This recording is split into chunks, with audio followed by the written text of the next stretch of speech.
তারপর আমরা যে বিষয়টা নিয়ে আলোচনা করব আজকে,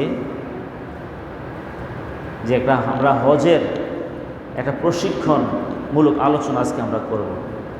অবশ্যই একটা বোর্ড থাকলে বোর্ডের মাধ্যমে লিখিতভাবে দেখা দিতে পারলে আর অনেক সহজ হতো, সুন্দর হতো। তারপরে ইনশাল্লাহ আপনার মনোযোগ দিয়ে শুনলে ইনশাল্লাহ আমরা হজের কিভাবে এই হজের বিধানটা আমরা পালন করতে পারি সহি শুদ্ধভাবে সুন্নাহ তরিকায়, সেই বিষয়ে আমরা একটা সংক্ষিপ্ত প্রশিক্ষণ দেব।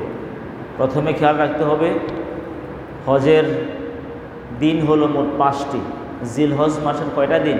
5টা দিন, 8, 9, 10, 11, 12।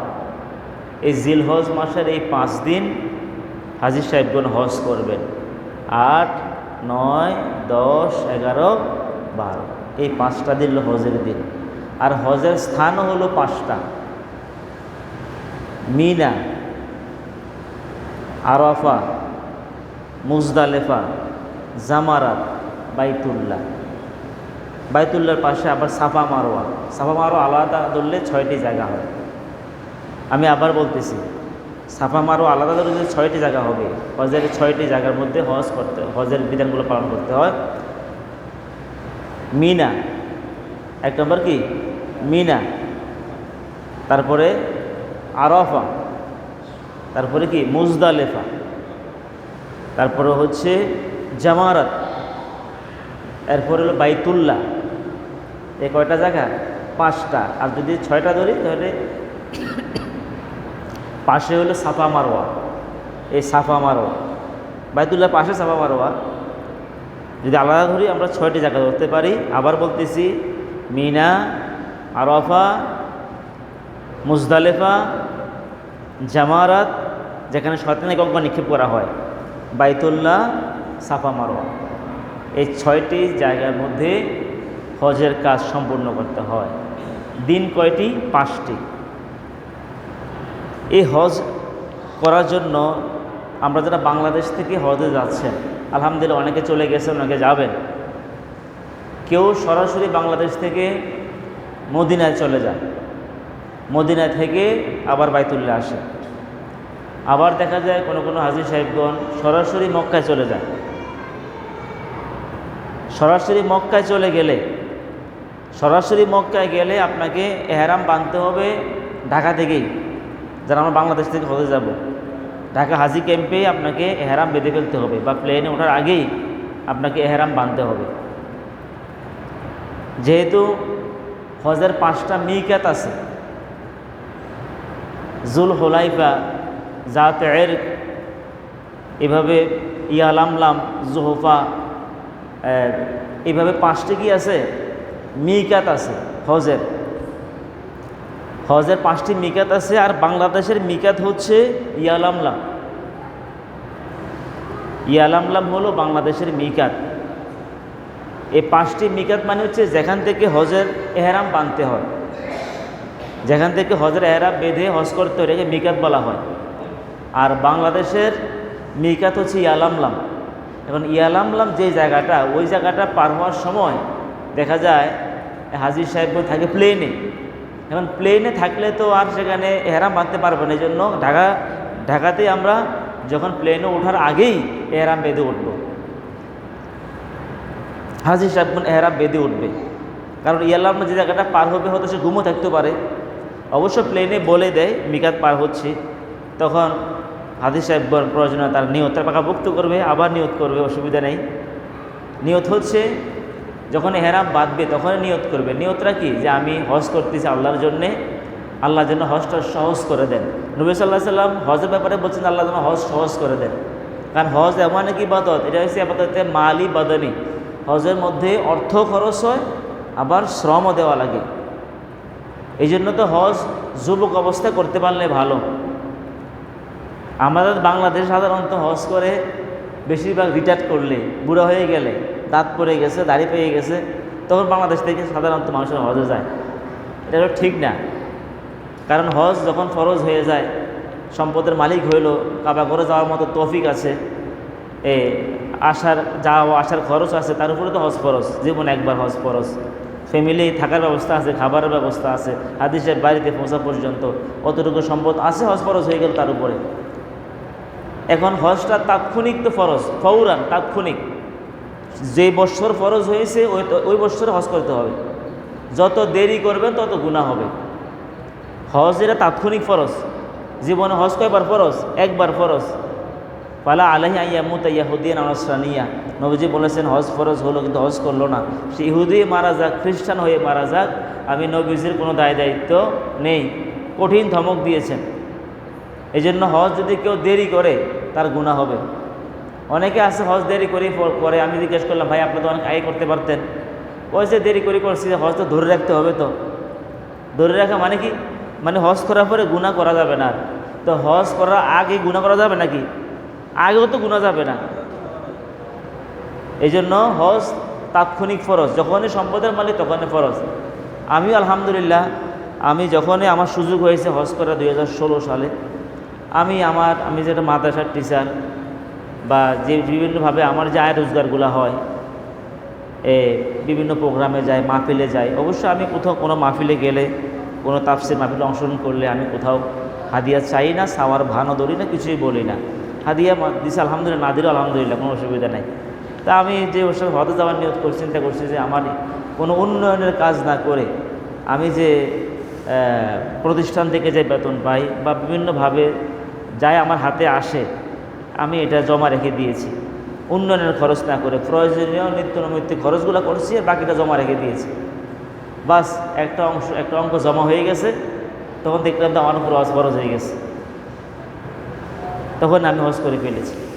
আর যখন হজ ফরজ পড়ি তখন তো বয়স আরও কম ছিল, তখন দাড়িও পাকে নাই, চুলও পাকে নাই। এখনের চাইতে স্বাস্থ্যটা আরও মজবুত ছিল, তখন ডায়াবেটিস ছিল না।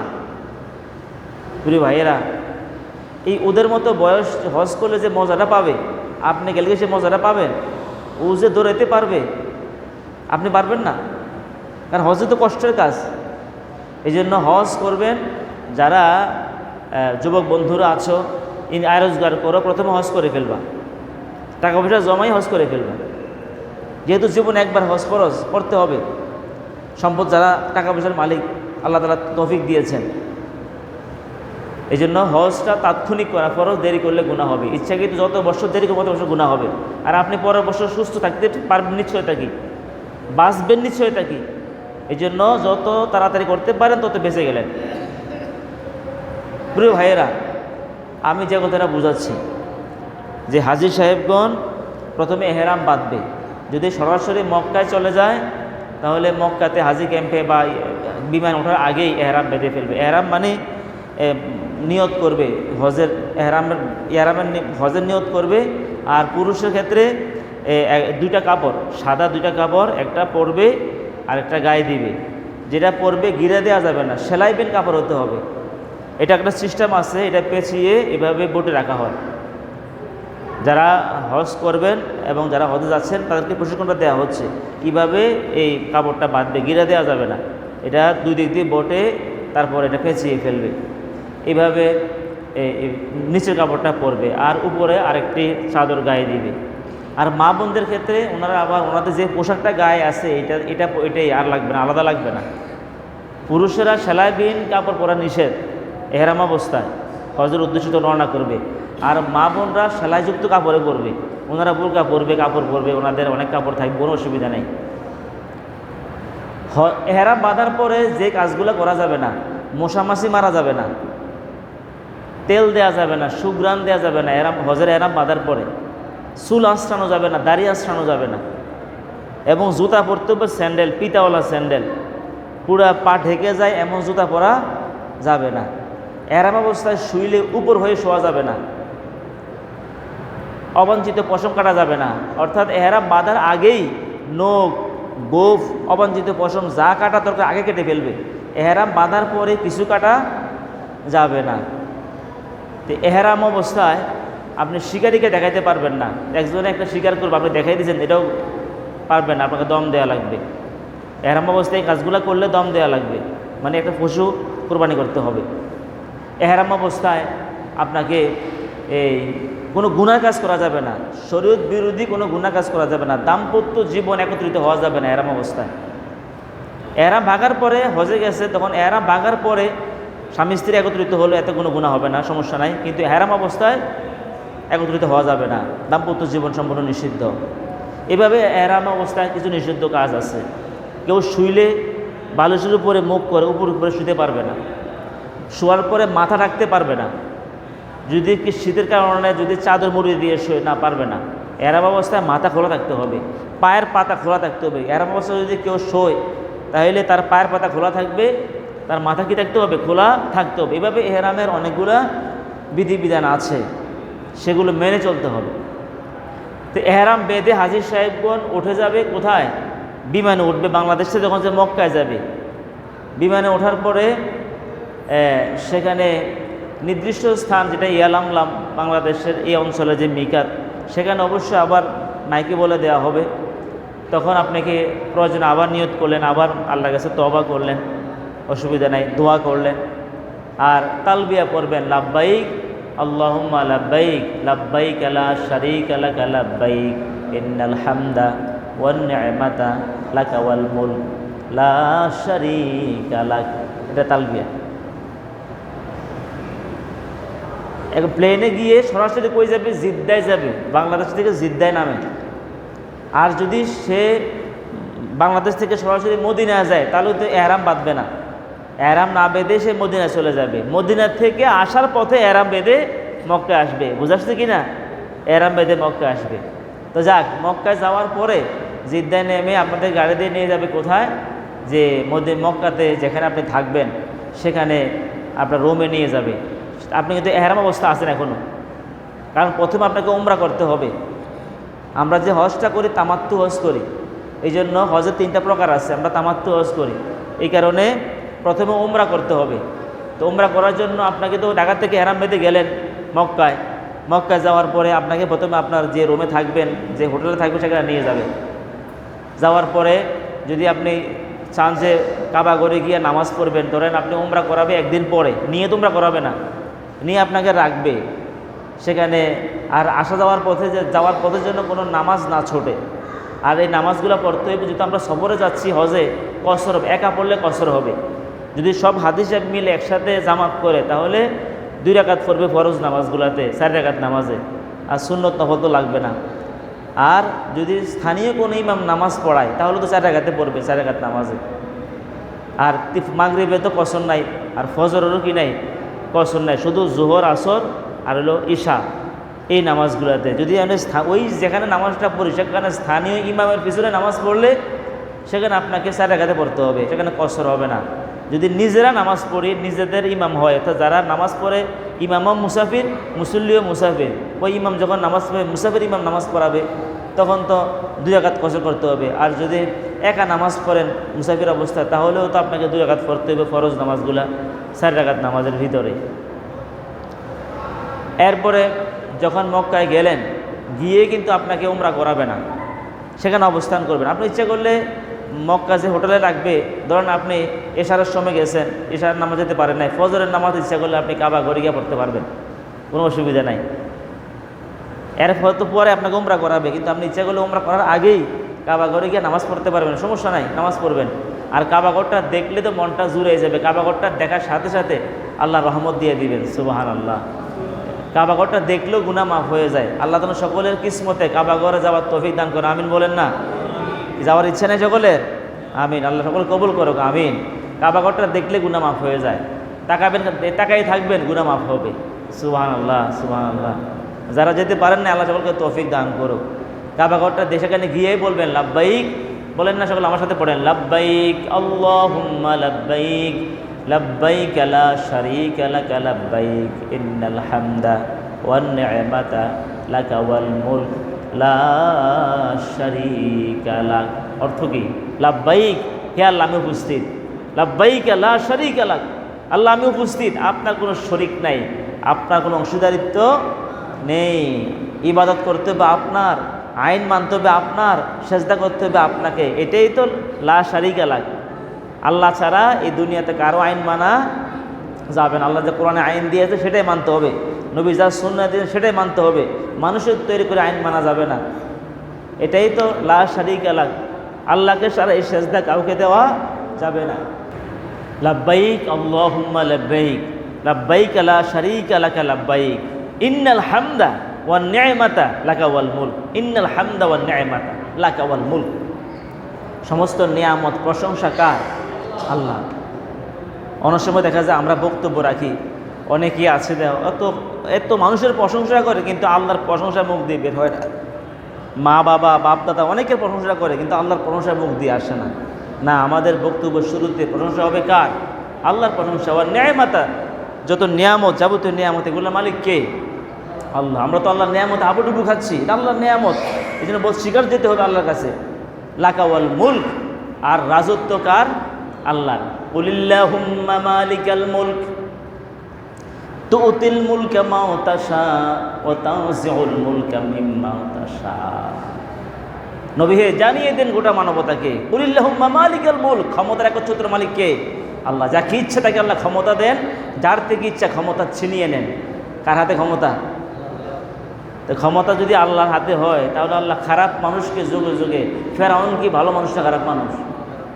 কথা বলেন, খারাপ মানুষ না? নমরুদ, আবু জাহেল, তো এই খারাপ মানুষকে আল্লাহ কেন ক্ষমতা দিয়েছেন? এই জন্য দিয়েছেন আল্লাহ এদেরকে ক্ষমতা দিয়ে আল্লাহ এটা দেখতে চায় এই জালেমদের কাছে কারা মাথা নত করে আর কারা আল্লাহর কাছে মাথা নত করে। আল্লাহ মুমিনদেরকে পরীক্ষার জন্য দিয়েছেন, এই জন্য মাঝে মধ্যে আল্লাহ জালেমদের ক্ষমতা দেন, এই জন্য ক্ষমতা দেন মুমিনদের পরীক্ষার জন্য। আরেকটা বিষয় হলো জনগণ যে কোয়ালিটির তাদের শাসকও হবে সেই কোয়ালিটির। এই জন্য আগে আমাদেরকে ভালো মানুষ হতে হবে, আমাদেরকে সৎ হতে হবে, আমাদেরকে অবৈধ পথে যাওয়া যাবে না। তাহলে আল্লাহ আমাদের উপরে ইমানদার ক্ষমতাশীল বসাবেন। আলহামদুলিল্লাহ বলেন না? দিনদার লোক আমাদের দায়িত্বে এনে দিবেন। প্রিয় বন্ধুগণ, তো এখানে আমরা তালবিয়াতে কি বলি? কাবা ঘরে গিয়া লাব্বাইক আল্লাহুম্মা লাব্বাইক বলেন না? লাব্বাইক আল্লাহুম্মা লাব্বাইক, লাব্বাইক লা শারীকা লাকা লাব্বাইক, ইন্নাল হামদা ওয়ান নি'মাতা লাকা ওয়াল মুলক লা শারীকা লাক। সেখানে বললাম লাকা ওয়াল মুলক, আল্লাহ রাজত্ব আপনার, ক্ষমতার মালিক আপনি। কিন্তু হজ থেকে আইসা তখন আমরা বক্তব্যতে বলি ক্ষমতার মালিক জনগণ। কি বলে না? ক্ষমতার মালিক কি আল্লাহ নাকি জনগণ? কোরআনেও আছে আল্লাহ, আবার তালবিয়ার মধ্যে কে কার কথা বলি? আল্লাহর কথা বলি, ঠিক কি না? কিন্তু আমাদের সংবিধানে লেখা আছে ক্ষমতার মালিক জনগণ। দেখি সত্য হইল? কারটা সত্য? জনগণ ক্ষমতার মালিক না, ক্ষমতার মালিক আল্লাহ। যাকে ইচ্ছা তাদের ক্ষমতা দেন, যার থেকে ইচ্ছা ক্ষমতা ছিনিয়ে নেন। এই জন্য যুগে যুগে জালেমদেরকে আল্লাহ ক্ষমতা দেন কেন? মুমিনদেরকে বাছাই করার জন্য, পরীক্ষার জন্য, কারা জালেমের পথে যাবে, কারা আল্লাহর পথে আসবে। প্রিয় বন্ধুগণ, কাবা ঘরে গিয়া এইভাবে আমরা তালবিয়া পাঠ করি। তালবিয়া পাঠ করার পরে প্রথমে যখন কাবা ঘরে গেল হাজী সাহেব, বাংলাদেশ থেকে হেরাম পরে গেল, যাওয়ার পরে প্রথমে উমরা করবে। কি করবে? উমরা করবে। উমরার 3টা কাজ: এহরাম বাঁধা, কাবাঘর তাওয়াফ করা, আর সাফা মারওয়া সাই করা। সাই করার পরে মাথা হলক করবে, উমরা শেষ। প্রথমে কি করবে? যিনি বাংলাদেশকে নিয়ে যাবেন মোয়াল্লেম, উনি আপনাদেরকে ডিরেকশন দিবে, দেখাই দিবে। প্রথমে কাবাঘরটাকে 7 চক্কর দিবে। কয় চক্কর? 7 চক্করে 1 তাওয়াফ। 7 চক্করে কয় তাওয়াফ? 1 তাওয়াফ। 700 কীভাবে দিবে? প্রথম 3 চক্করের মধ্যে আপনার কাবাঘরটা থাকবে আপনার বাম দিকে, আপনি এভাবে ঘুরতে হবে। কাবাঘর থাকবে আপনার বাম দিকে। আর প্রথম 3 চক্করের রমি করতে হবে, অর্থাৎ চাদরটাকে নিতে হবে ডান বাহুর নিচে দিয়ে, নিয়ে চাদরটা বেঁধে প্রথম 3 বার একটু দৌড়ের ভাব নিয়ে, একটু দৌড়ানোর ভাব নিয়ে যেতে হবে 3 বার। আর নারীদের ক্ষেত্রে স্বাভাবিক, পুরুষের ক্ষেত্রে 3 বার সে একটু দৌড়ে করার চেষ্টা করবে যদি সুযোগ থাকে। আর যদি বেশি ভিড় থাকে তাহলে একটু দৌড়ানোর মতো ভাব সাপ থাকবে। 3 বার। আর বাকি কবার রয়েছে? আর 5 বার। বাকি 5 বার সে চাদরটা স্বাভাবিকভাবে রাখবে। ওই যে প্রথম 3 বার যেরকম ডান বাহুর নিচে দিয়ে নিতে হবে না, বা স্বাভাবিক চাদরটা গায়ে দিয়ে বাকি 5 বার প্রদক্ষিণ করবে। শুরু করবে কোত্থেকে? হজরে আসওয়াদ যেই বরাবর, ঠিক এই বরাবর থেকে শুরু হবে। কাবাঘরের যে যে যে কোনাতে হজরে আসওয়াদ আছে, কালো পাথরটা আছে, ওই বরাবর একটা সবুজ একটা লাইট আছে। এই সবুজ লাইটের বা সবুজ দাগের এরকম বরাবর থেকে শুরু করবে, গিয়ে একবার ঘুরে আসলে একবার প্রদক্ষিণ হলো। এভাবে 7 চক্কর দিতে হবে। এই 7 বারের জন্য অনেকে দেখা যায় হাতের মধ্যে কেউ গনে করে, কেউ একটা ছোট্ট এরকম তাজবির মতো রাখে 7টা। এগুলো মনে রাখলেই হইল, 7টা ঘুরান দিবে। আর এই 7 ঘুরান দেওয়ার সময় কাবা ঘরটা ঘুরান দেওয়ার সময় একটা রুকনি ইয়ামিনী আছে, অর্থাৎ যে দিক দিয়ে কালো পাথরটার যে কোণার এর সামনে আগের কোণটা বলা হয়, 4টা কোণ তো কাবা ঘরের, যে দিক দিয়ে পাথরটা আছে পাথরের আগের কোণাটাকে বলা হয় রুকনি ইয়ামিনী। ওই রুকনি ইয়ামিনীতে পদকুরের সময় স্পর্শ করা এটা সুন্নাহ। এখন স্পর্শ লক্ষ লক্ষ লোক সম্ভব হয় না, ওই দূর থেকে ইশারা দিলেও হবে, এটা সুন্নাহ। এটা ইশারা না করলে হজের তাওয়াফের সমস্যা হবে না, দিতে পারলে ভালো। এরপরে কাবা ঘরের যে পাথরের বরাবর আইসা পাথরটাকে চুম্বন করা, এটা সুন্নাহ। এই পাথরটা তো সবাই চুম্বন করা সম্ভব না, এটা তো চুম্বন করা কষ্টকর বিষয়। তো কেউ যদি পারে চুম্বন করবে, না পারলে দূর থেকে ইশারারই হাতে চুম্বন করবে। এই কাবা ঘরটাতে চুম্বন করলে, দূর থেকে চুম্বন করলো, আপনার গুনাহ মাফ হয়ে যাবে। জোরে কর সুবহানাল্লাহ, গুনাহ মাফ হয়ে যাবে। আমি পাথরটাতে চুম্বন দিয়েছি, আলহামদুলিল্লাহ 2 বার চুম্বন করছি, আরেকবার হাত লাগাইয়া চুম্বন করছি, পাথরটার ভিতরে হাত লাগিয়ে চুম্বন করছি। কীভাবে দিছি আমরা কৌশলটা বলি, আমি যে কৌশলটা অবলম্বন করছি, মূলত সাহায্য করতে হবে কে? আল্লাহ সাহায্য লাগবে। তা আমি প্রথমে আল্লাহ সাহায্য চাইছি। এটা অবশ্যই হজের সময় করা ঠিক না, হজ উমরার সময় ঠিক না, মানে হজ উমরার করার পরে যদি সময় গ্যাপ থাকে তখন করে। কারণ হজের সময় যদি আপনি পাথরে চুমার জন্য ফাড়াফাড়ি করেন, অসুস্থ হয়ে গেলে বা একটা সমস্যা হয়ে গেলে, অ্যাক্সিডেন্ট করলে, এই জন্য হজ আদায় করার আগে কাজটা করবেন না কেউ। আমিও হজ করার পরে করছি, যখন হজ শেষ এরপর আমরা মদিনা যাবো, এর আগে দিয়ে একটু সময় অনেকদিন গ্যাপ ছিল, তখন আমি আল্লাহর কাছে দোয়া করে চেষ্টা করে ওই পাথরটা চুমা দিয়ে আসছি। অনেক ভিড়া, এটা অনেক কষ্টকর, তবে চুমা দিতে পারলে ভালো, না পারলেও কোনো অসুবিধা নাই। দূর থেকে ইশারাতে চুমা দিলেও গুনাহ মাফ হবে। একটা আবেগারি যে পাথরটা চুমা দিব, তখন তো আমার বয়সও কম ছিল, আরও 2016 সালের কথা। আমি করছি কি, প্রথমে আল্লাহ সাহায্য লাগবে, তো না হলে সম্ভব হবে না। আমরা যত শক্তিশালী হন, আল্লাহ সাহায্য না করলে হবে না। তা আমি করছি কি, কাবা ঘরের দরজাটা গিয়ে ধরছি, ধরে আল্লাহর কাছে দোয়া করেছি, আল্লাহ আপনার ঘরটাতে আসছি, যদি পাথরটা একটা সুমাতে সুযোগ দিতেন। আপনার নবী যে সুমা দিছে, হযরত ওমর তো বলছেন, কালো পাথরকে বলছেন, এটা কিন্তু সাদা ছিল, জান্নাত থেকে সাদা পাথর আসছে। বনি আদমের গুনাহ টানতে টানতে, একটা কিতাব বর্ণনা আসছে, বনি আদমের গুনাহ টানতে টানতে এই পাথরটা কালো হয়ে গেছে। যেরকম সুবহানাল্লাহ, এমন একটা বর্ণনা পাওয়া যায়। তো যাক, এই পাথরটা জান্নাতি পাথর, মানুষের গুনাহ এটার ভিতরে চুম্বন করলে গুনাহ মাফ হয়ে যায়, গুনাহ আল্লাহ কুদরতে গুনাহ মাফ হয়ে যায়। তা আমি কাবা ঘরের দরজায় ধইরা দোয়া করছি, আল্লাহ, হযরত ওমর তো বলছেন কালো পাথরকে যে তোমাকে আমি জীবনও চুম্বন করতাম না যদি আমার নবীজি চুম্বন না করতেন। মুহাম্মদ সাল্লাল্লাহু আলাইহি সাল্লাম তুমি পাথরের মধ্যে চুম্বন করছে বলেই আমিও ওমর চুম্বন করতেছি, তাহলে আমি ওমর জীবনও তোমার মধ্যে চুম্বন করতাম না। আল্লাহু আকবার বলেন। তো যাক, আমি নবী সাল্লাল্লাহু আলাইহি সাল্লাম পাথরের চুম্বন করছে, এই জন্য আল্লাহর কাছে দোয়া করেছি, আল্লাহ একটু পাথরের চুম্বনের সুযোগ করে দেন। কাবা ঘরেটা ধরছি, এই কাবা ঘরের দরজার মধ্যে ধরে, এটা তো অনেক উঁচু, ধরে যারা গেছেন দেখছেন অনেক উঁচু দরজা, সেখানে ধরে দোয়া করছি, এটা স্বর্ণের দরজা। তো আমি বলছি আল্লাহ একটা সুযোগ করে দেন। এরপরে উল্টে আসছি, যে পাথরটার পাশে দিয়ে একটা জায়গা আছে, এটার মধ্যে পুলিশ দাঁড়ায়। তো পুলিশ দাঁড়ানোর জন্য এরকম একটা ঘরের মতো ছোট্ট একটা বেড়ির মতো আছে, এটা ধরা যায়। তো এটার মধ্যে গিয়ে ধরছি আমি, ধরার পরে এর কাছে একবারে, কিন্তু কাছে হলে মাথা নেওয়া যায় না, এত ভিড়াভিড়ি মাথা নেওয়া যায় না। তো আল্লাহর কাছে দোয়া করতেছি, আল্লাহ একটু সুযোগ করে চেষ্টা করতেছি আর দোয়া করতেছি। আল্লাহর কি মেহরবানি, কীভাবে যেন একটু গ্যাপের মতো হয়ে গেল, তাড়াতাড়ি সেখানে মাথা নিয়ে গেলাম, গিয়ে চুম্বন করছি একবার, আবার করছি, আরেক হাজী সাহেব যেন আহ্বান করলে, পরে চলে আসছি। আলহামদুলিল্লাহ, আলহামদুলিল্লাহ। পরবর্তীতে আবার চেষ্টা করছি, তখন আর পারি নাই, তখন অনেক চেষ্টা করছি আর পারি নাই, আসলে তখন আল্লাহ তৌফিক দেয় নাই। হ্যাঁ, তবে হয়তো এতটুকু করছি, হাতটা নিয়ে লাগাইয়ে, বাম হাতটা নিয়েছি, ডান হাত তো ধরছি, এর মধ্যে যেখানে পুলিশ দাঁড়িয়ে সেখানে ধরছি, বাম হাতটা নিয়ে লাগাইয়ে মুখে চুম্বন করছি। পরের বারে, প্রথমবার পারছি আলহামদুলিল্লাহ। যে কথাটা বলছি, এটা কিন্তু চুম্বন করতে হবে শর্ত না, দূর থেকে ইশারা দিলেও সারে, কিন্তু হজ করার আগে যেন এই কাজটা কেউ না করে। হজের পরে সুযোগ থাকলে করবে, কারণ তখন যদি অসুস্থ হয় তার সমস্যা নাই, কিন্তু হজের আগে যদি এগুলো ফাড়াফাড়ি করে তাহলে তো অসুস্থ হয়ে গেলে একটা পায়ে হাতে ব্যথা পেয়ে গেলে ঝামেলা হয়ে যাবে হজ আদায় করতে। যাক, 7 বার কাবাঘরটা চক্কর দিলে কয় তাওয়াফ? 1 তাওয়াফ।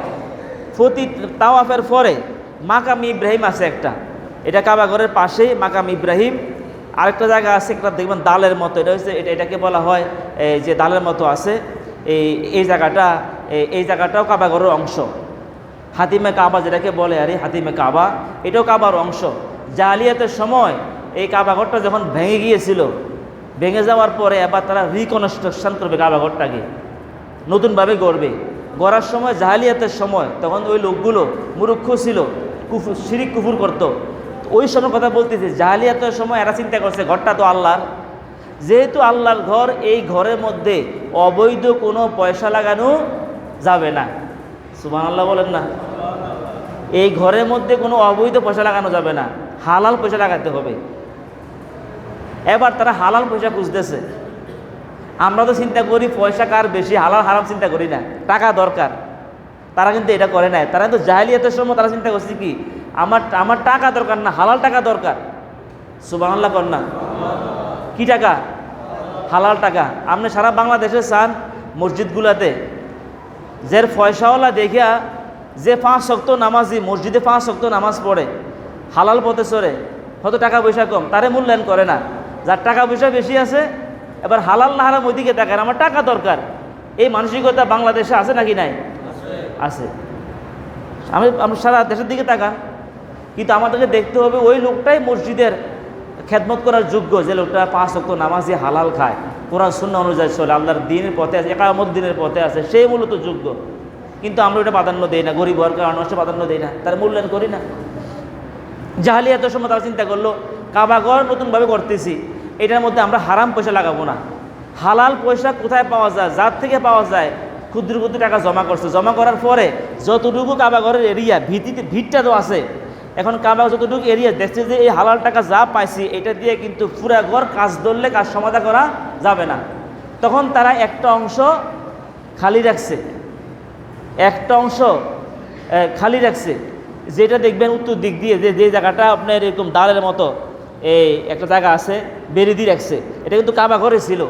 তখন তারা হালাল টাকা না পাওয়াতে এই জায়গাটা একটা ওয়াল দিয়ে রাখছে, আর ঘরটা আর করে নাই। যতটুকু টাকা হয়েছে ওই টাকাটা দিয়ে ঘর করছে। আজও পর্যন্ত ওই জায়গাটা খালি রয়েছে, নিদর্শন হিসাবে যে জাহিলিয়াতের সময় তারা হালাল পয়সা পায় না, এই জন্য কাবা ঘর, আল্লাহর ঘরে হারাম পয়সা লাগায় নাই। আজও সেই যত শাসক, কত কোটি কোটি টাকার মালিক শাসক গিয়েছে, কত সম্পদশালী শাসক দেশে গিয়েছে, আজও তারা অর্থশালী, কিন্তু আজও সেখানে হাত দেন, এটা খালি রাখছে। এখনো কেন রাখছে? পৃথিবীবাসী বুঝক যে আল্লাহর ঘরে হারাম পয়সা লাগানো যায় না। কথা কোন ঠিক কি না? কিন্তু আজকে আমরা ওইদিকে লক্ষ্য আছে, হালাল আমরা ওদিকে চাই না, টাকা হইলে সারে। প্রিয় বন্ধুগণ, এই কাবাঘরটা যখন তৈরি করলো, করার পরে যে জায়গাটা খালি রয়েছে, বানাইতে পারে নাই, এটাকে হাতিমে কাবা বলা হয়। এটা আজও খালি আছে। ওই তাওয়াফের সময় যদি কেউ এখানে নামাজ পড়তে পারে, এটা একটা সুন্নাহ, গুনাহ মাফ হয়। এটা সবাই আবার সুযোগ দেয় না। আর ইদানিং তো এটা বন্ধ করে রাখছে। আমরা যখন গিয়েছিলাম তখন খোলা ছিল, একদিক দিয়ে ঢুকে আরেক দিক দিয়ে বের হওয়া যেত। এখন এই সুযোগটা আর দেয় নেই, এখন এই সুযোগটা নাই। তো যদিও কেউ সুযোগ পায় সেখানে নামাজ পড়তে পারে, এটা দোয়া কবুলের জায়গা। তারপরে যেখানে ছাদের উপর থেকে পানিটা পড়ে, সেখানে একটা পানি পড়ার জায়গা আছে, ওই জায়গাটা রহমতের জায়গা, সেখানেও আপনি দোয়া কবুলের জায়গা। এইভাবে কাবা করে বিভিন্ন জায়গা দোয়া কবুলের জায়গা।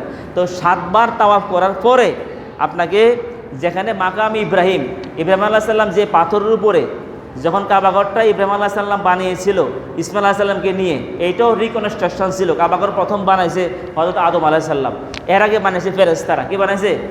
কাবাঘরের সৃষ্টির অনেক ইতিহাস সুযোগ হলে পরে বলবো। কাবাঘরের যে নির্মাণের ইতিহাস অনেক লম্বা ইতিহাস আছে, ওইদিকে আমি যাচ্ছি না।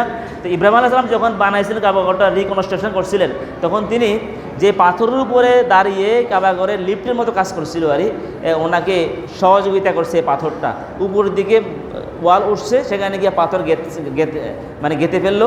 ওই যে পাথরে দাঁড়িয়েছে ওই পাথরটা লিফটের মতো ফুটে গেছে। সুবহানাল্লাহ বলেন না? সুবহানাল্লাহ। যে পাথরে দাঁড়িয়ে তিনি কাজটা করছে ওই পাথরটা আজও আছে, এবং সেই পাথরের ওনার পায়ের চিহ্ন আজও আছে। ইব্রাহিম আলাইহিস সালামের, মুসলিম জাতির পিতা, কি নাম? ইব্রাহিম আলাইহিস সালাম। ওয়াত্তাখাযু মিন মাকামা ইব্রাহিমা মুসাল্লা, আল্লাহ তাআলা বলেছেন যেখানে মাকাম ইব্রাহিমটা রাখা আছে সেখানে নামাজ পড়ো। এই জন্য মাকাম ইব্রাহিমের পাশে পিছনে নামাজ পড়া সুন্নাহ। এখানে আমরা 2 রাকাত নামাজ পড়ব। বিষয় হচ্ছে যে মাকাম ইব্রাহিমের পাশে দিয়ে নামাজ পড়া যায় না। কেন যায় না? মানুষ তো তাওয়াফ করে তো অনেক ভিড়াভিড়ি, ওই পিছনে প্রয়োজনে মসজিদে, এটার পিছনে হইলে হয়েছে, শত্রু পাশে মসজিদ আছে, আবার মসজিদের ভিতরে আপনি নামাজটা পড়লেন, এই বাস পিছনে হইলে 2 রাকাত নামাজ পড়ার পরে এবার জমজম পানি পান করবেন। কি পানি? এটা আল্লাহর রহমতের কুদরতি পানি। জমজম এমন একটা পানি, এটা খাবারের চাহিদাও মিটায়, 30টার চাহিদাও পূরণ করে। সুবহানাল্লাহ। পৃথিবীর অন্য সকল পানিগুলো শুধু খাবারের চাহিদা মিটায় না, শুধু 30টার চাহিদা মিটায়। আর জমজম পানি খাবারের চাহিদাও মিটায়, 30টা চাহিদাও কি মিটায়। যেমন দুধ এমন এক পানীয়, দুধ খাইলে পেট ভর্তিও হয়, অর্থাৎ খাবারের চাহিদাও পরিপূর্ণ হয়, আবার 30টা চাহিদাও পরিপূর্ণ। এই জন্য তো ছোটো বাচ্চারা, যারা মাসুম বাচ্চা, নবজাতক শিশু, এরা তো 3 মাস পর্যন্ত বাড়তি খাবারে খায় না। তাহলে শুধু দুধ পান করে সে বেঁচে থাকে। কেন বেঁচে থাকে? দুধের মধ্যে 2টা জিনিস পাওয়া যায়, খাবারের চাহিদাও পূরণ হয়, 30টার চাহিদাও কি পূরণ হয়। ঠিক তদ্রুপ কাবাঘরের যে জমজম পানি, কাবাঘরের নিচে জমজম কূপ আছে, সেখানে জমজম পানির যে বরকত, আল্লাহ এর মাধ্যমে খাবারের চাহিদা পূরণ করে, 30টার চাহিদা পূরণ করে। আর এটা বিসমিল্লাহ বলে দাঁড়িয়ে পান করে, এটা একটা সুন্নাহ। কাবাঘরের যে জমজম আছে, যে জমজমের পানিটা দাঁড়িয়ে পান করা কি সুন্নাহ। কেউ বসে পান করলে অসুবিধা নাই, অন্য অবস্থায় যদি কেউ দাঁড়িয়ে পান করে গুনাহ হবে। দাঁড়িয়ে পানি পান করলে তার কিডনির সমস্যা হবে, দাঁড়িয়ে প্রস্রাব করলেও কিডনির সমস্যা হয়, দাঁড়িয়ে পানি পান করলেও কিডনির সমস্যা হয়, এবং এটা স্বাস্থ্যের ক্ষতিকর। কিন্তু একমাত্র জমজম পানি, এটার বরকতের মর্যাদার কারণে এটা দাঁড়িয়ে পান করার অনুমতি আছে, এবং এটা সুন্নাহ, এবং বসে পান করলে অসুবিধা নেই। আর যারা কাবা ঘরে যাইবেন, আপনারা অবশ্যই জমজম পানি ছাড়া অন্য কোনো পানি পান করবেন না। আমি তো যখন কাবা ঘরে যেতাম, বাসা থেকে যে বাসা থাকতাম, পিঠে একটা ব্যাগ থাকতো, ব্যাগের মধ্যে একটা আলাদা জুতার ব্যাগ থাকতো, জুতা, স্যান্ডেল, আর এর ছোটো ছোটো বোতল রেখে দিতাম। ওই বোতল 2-3টা রেখে জমজমের পানিতে এখানে খেতাম, যাওয়ার সময় নিয়ে যেতাম বাসাতে। বাসা যাওয়ার পরে যে অন্য পানি আছে, অন্য পানি পান করতাম না, ওই সবসময় জমজম পানি পান করতে। এতটা খরচ করে গিয়েছি, আর কোনো সুযোগ পাই না পাই, সেখানে জমজম পানি ছাড়া, যেটা বরকতের পানি। এবং হাদিসে আসছে যে দোয়া করার জন্য, আল্লাহুম্মা ইন্না নাসআলুকা ইলমান নাফিয়া রিজকান ওয়াসিআ ওয়া শিফা মিন কুল্লি দাইন। এই জমজম পানি পান করার সময় এই দোয়াটা পড়লে আল্লাহ তাআলা রোগ অসুখ বিসুখ থেকে আল্লাহ বাঁচিয়ে দেন। সুবহানাল্লাহ। অনেক কঠিন রোগী আমার জানা মতো এমনও আছে, ক্যান্সার রোগী পর্যন্ত ভালো হয়ে গেছে। একজন ভাই মাথার চুল টাক হয়ে গেছে, উনি আমাকে কথাটা বলেছে, মাথার চুল টাক হয়ে গেছে। উনি বিসমিল্লাহ বলে নিয়ত করে প্রতিদিন জমজমের পানি হাতে নিয়ে একটু হালকা নিয়ে মাথা মুছে দিতেন, আর দোয়া করতেন, আল্লাহ আপনাদের বরকতের পানি, কুদরতি পানি, আপনি আপনার এই পানির বরকতে আমার চুল ঠিক করে দেন। আল্লাহ কি মেহেরবানি। ওনার বাড়ি কুমিল্লাতেই, ওনার বাড়ি কুমিল্লায়, যে আপনাদের এই পাশেই বরুড়াতে, আপনাদের লাকসামে বরুড়ার পাশে, বিজরা বাজারের পাশেই ওনার বাড়ি। আমাকে একজনে বললো ওনার চুল ঠিক হয়ে গেছে। আলহামদুলিল্লাহ বলেন না? এটা কিসের বরকতে? জমজমের পানির বরকতে। মানে মাথা রোগটা ভালো হয়ে গেছে, এবং ক্যান্সার রোগী ভালো হয়ে গেছে। এটা হচ্ছে আপনার নিয়তের কারণে। এবং এরকম এক ডাক্তারের কাছেও এরকম প্রথম বলতে, এক ডাক্তার বলছে আপনি সেখানে গিয়ে জমজম পানি বেশি পান করবেন। তো সেখানে সে পান করছে ঠিক, কিন্তু তার নিয়তটা পরিপূর্ণ ছিল না, সে সুস্থ হয় নাই, পরবর্তীতে আবার গেছে। ডাক্তার সাহেব বলছে আপনি কি রোগ তো এখন রয়ে গেছে? বলে হ্যাঁ, রোগ তো আছে। আপনি মনে পানি পান করার সময় নিয়তটা ভালো করে করেন নাই। পরে সে পরবর্তী যখন যে ডাক্তার এটা সাজেস্ট করছে, উনি ধার্মিক ডাক্তার ছিল, কারণ উনি জান এটা শিফা। তো পরবর্তীতে উনি যাওয়ার পরে এমনভাবে নিয়ত করছে, আল্লাহ আমার রোগ ভালো হতে হবে, আপনি তো কুদরতি ভালো করে দেন এই পানির বরকতে, আপনার কুদরতি পানি। আল্লাহর কি মেহেরবানি, উনি জমজম পানি এত অধিক পান করছে, ওনার রোগটা পরিপূর্ণ ভালো হয়ে গেছে। সুবহানাল্লাহ বলেন না? সুবহানাল্লাহ বলেন।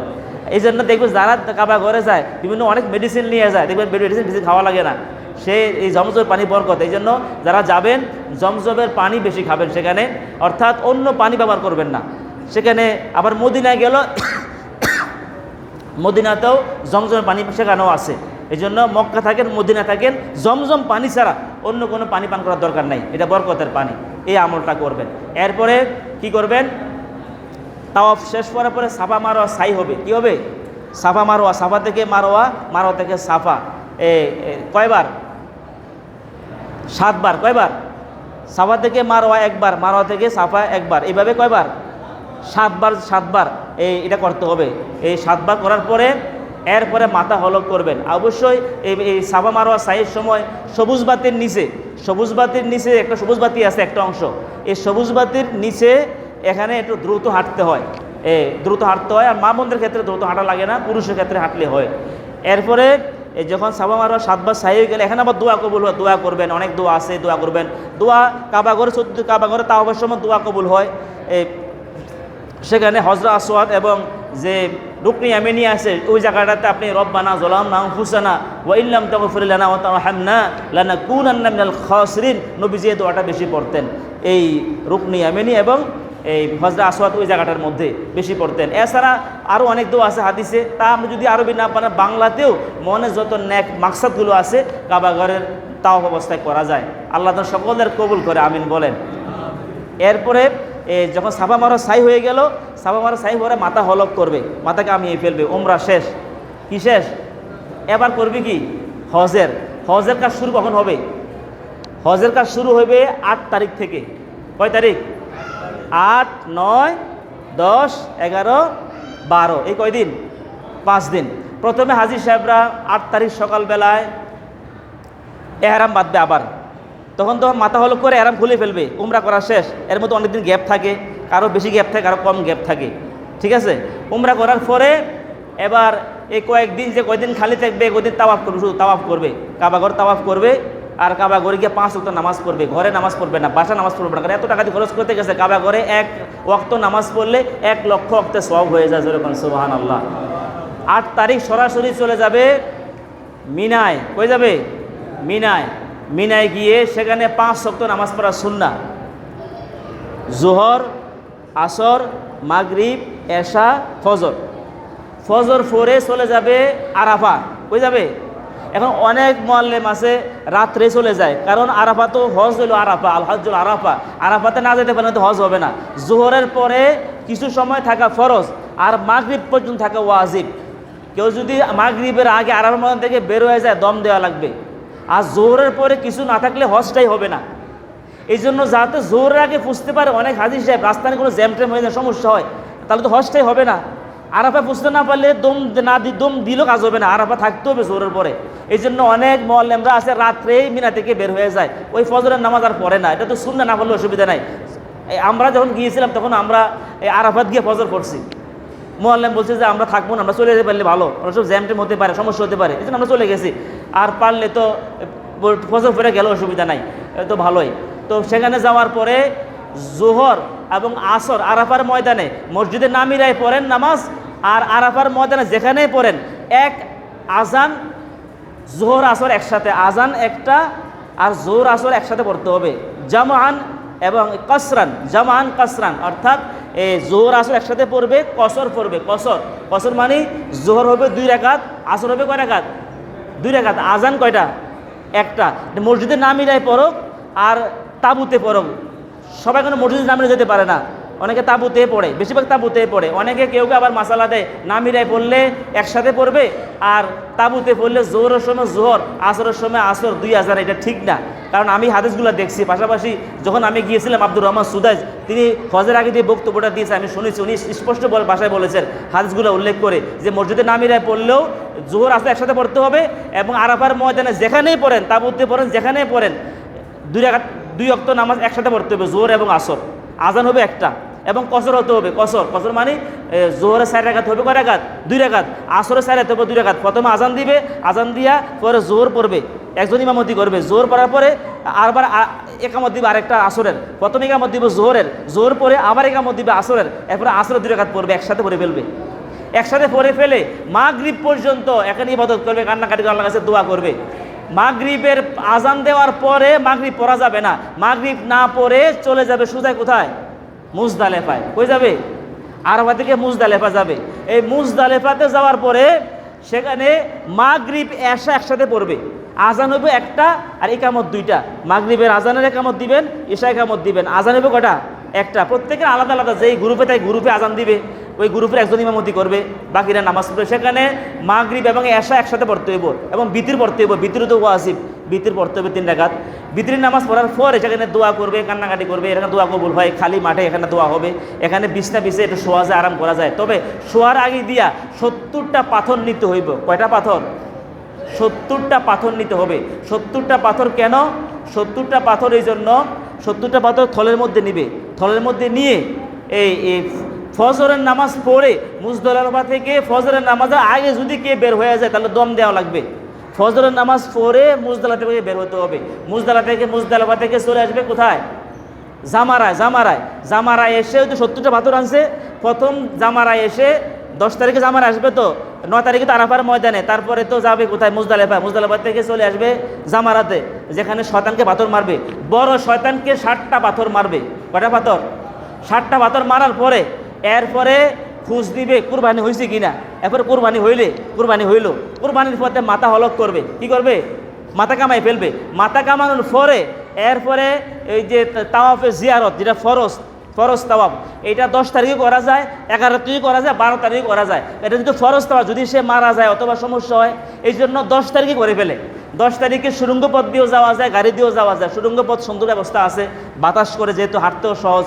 সেখানে গিয়া ওই তাওয়াফ করবে। 700 করে এক তাওয়াফ হয়। তাওয়াফ কইরা প্রথমে কি করবে? 60টা পাথর মেরে কুরবানি দিবে। কুরবানি হয়েছে কিনা খবর নিবে, মুআল্লিম বলে দিবে কুরবানি হয়ে গেছে। কুরবানি হয়ে গেলে মাথা কামাই ফেলবে। মাথা কামার পরে এরাম খুলে ফেলবে। শেষ। এরাম খোলার পরে এবার সুন্দর মতো অন্য পোশাক পরে গোসল করে এবার কাবা ঘরে গিয়ে তাওয়াফ করবে। তাওয়াফের পরে আবার সাই করবে। কি করবে? পরে সাই করবে। সাই করার পরে এবার হজ শেষ। আলহামদুলিল্লাহ কন্যা। এরপরে এটা 10 তারিখ গেল। 11 তারিখ আবার বড় শতানকে 60টা পাথর, মেজু শতানকে 60টা পাথর, এরপরে ছোট শতানকে 60টা পাথর, 3 শতানকে 3 শতা কটা? 21টা। প্রথম দিন মারছে কটা? 60টা। কটা হয়েছে এখানে? 28টা। এরপরে 12 তারিখ আবার মারবে কয়টা? 21টা। বড়টাকে 60টা, মেজুটাকে 60টা, ছোটটাকে 60টা। কটা হয়েছে এবার? 21টা। তাইলে মোট কটা হয়েছে এবার বলেন দেখি? 49টা। কটা হয়েছে? 49টা পাথর। লইছিল কয়টা? 70টা। যদি 12 তারিখ জোরের আগে বের না হয়, 12 তারিখ জোরের আগে যদি মিনা ছেড়ে চলে, জামারা মিনা ছেড়ে যদি চলে না আসে, তাহলে তাকে থাকতে হবে 13 তারিখ থাকা লাগবে। যদি সে মিনা ত্যাগ করে চলে আসে, ওই বাকি পাথর মানে 21টা পাথর ফেলে দিবে। আর যদি সে থেকে যায় কোনো কারণে, বাড়িতে পারে না, মাগরিবের সময় হয়ে গেছে, তখন কিন্তু তাকে বাড়িতে পারবে না। 13 তারিখ থাকা লাগবে। থেকে ওই 3 শয়তানকে 3টা পাথর করে আবার 21টা মারতে হবে। তখন 70টা হয়ে যাবে। আর যদি 12 তারিখ বের হয়ে যায়, অসুবিধা নাই। আবার সে 12 তারিখ যদি পাথর মেরে আবার মক্কা তার বাসা চলে আসবে, বাস হজের কাজ শেষ। এখানে আবার তাওয়াফ করবে। সে এবার ইচ্ছা করলে পরবর্তী অনেকে উমরা করে, তো হজের সময় উমরা কেউ করলে পারে, না করলে অসুবিধা নাই। যেদিন একবার কাবাঘর ছেলে চলে আসবে, হয়তো মদিনা চলে যাবে। আবার কেউ মদিনা থেকে যদি আসে তাহলে বাড়ি চলে আসবে। ঠিক যেদিন কাবাঘর চলে আসবে ওই দিন একটা বিদায় তাওয়াফ আছে। কি তাওয়াফ? বিদায় তাওয়াফ। এই বিদায় তাওয়াফটা করে কাবাঘরটা ছেড়ে চলে আসবে। বিদায় তাওয়াফটা করার সময় করে যে ছেড়ে যাবে, আপনি কাবাঘরে ছিলেন, এখন চলে যাচ্ছেন, আর আসবেন না এখানে। আল্লাহ যদি পরবর্তী কখন নেয়, অনেক মানুষ কাঁদতে কাঁদতে হয়রান হয়ে যায়। তো আসলে কাবাঘর বা মিনা, মুজদালিফা, আরাফা সব জায়গায় মানুষ যারা যাবে, চোখের পানি এমনি আসবে। গুনাহ মাফ চাওয়ার জায়গা, ক্ষমা চাওয়ার জায়গা। তো আল্লাহ যেন দোয়া করে, আল্লাহ যেন সকলের কিসমতে হজ্জে মাবরুর নসিব করে, আমিন বলি। যারা গিয়েছেন আলহামদুলিল্লাহ, যারা গিয়েছেন আল্লাহ যেন আরও সুযোগ করে, যারা যাইতে পারেন নাই আল্লাহ যেন আপনাদেরকে তৌফিক দেয়। জোরে করেন না আমিন। সবাই টার্গেটে আমি যাবো। হজের বাংলা হচ্ছে ইচ্ছে করা। হজ মানে কি? যদি আপনি ইচ্ছে না করেন, ব্যাংকে অ্যাকাউন্ট করেন, টাকা জমা রাখেন, দেখবেন আল্লাহ সুযোগ করবে। আপনি এখন অ্যাকাউন্টে করলেন না, চেষ্টা নাই, কেমনি হজ করবেন? হজে মানি তো ইচ্ছা করতে হবে, চেষ্টা করতে হবে। এই বিষয়ে আমরা আরও কথা বলবো। আল্লাহ তাআলা যেন আমাদের সকলের কিসমতে হজ আদায় করার তৌফিক দান করে, আমিন বলি।